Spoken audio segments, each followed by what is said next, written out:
السلام علیکم. زه شین لغمان کې یم او ډېر خوشحاله یم چې د یقین مکتب مخامخ ولاړ یم.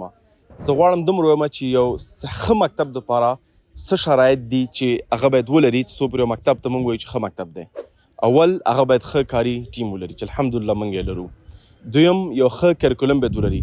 موږ تعلیمي نصاب د تېرو څو کلونه کافي تقویه کړی دی. دریم هغه باید ډیجیټل ماډرن سیسټمونه ولري کوم چې الحمدلله یقین کلاس سیسټم استفاده کوي چې کوم ماډرن سیسټم دی.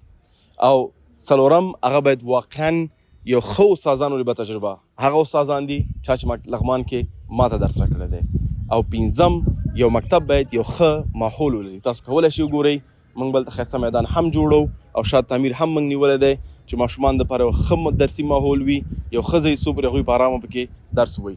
نو دغه ټول شرایط مو تاسو برابر کړي دي. خپل اولادونه راولېږئ. یقین کې انشاءالله هغوی په ساینس، اسلام او ټکنالوژي باندې صحیح تربیه کېږي به او موږ به یې ټرېن کوو چې څنګه فکر وکړي انشاءالله.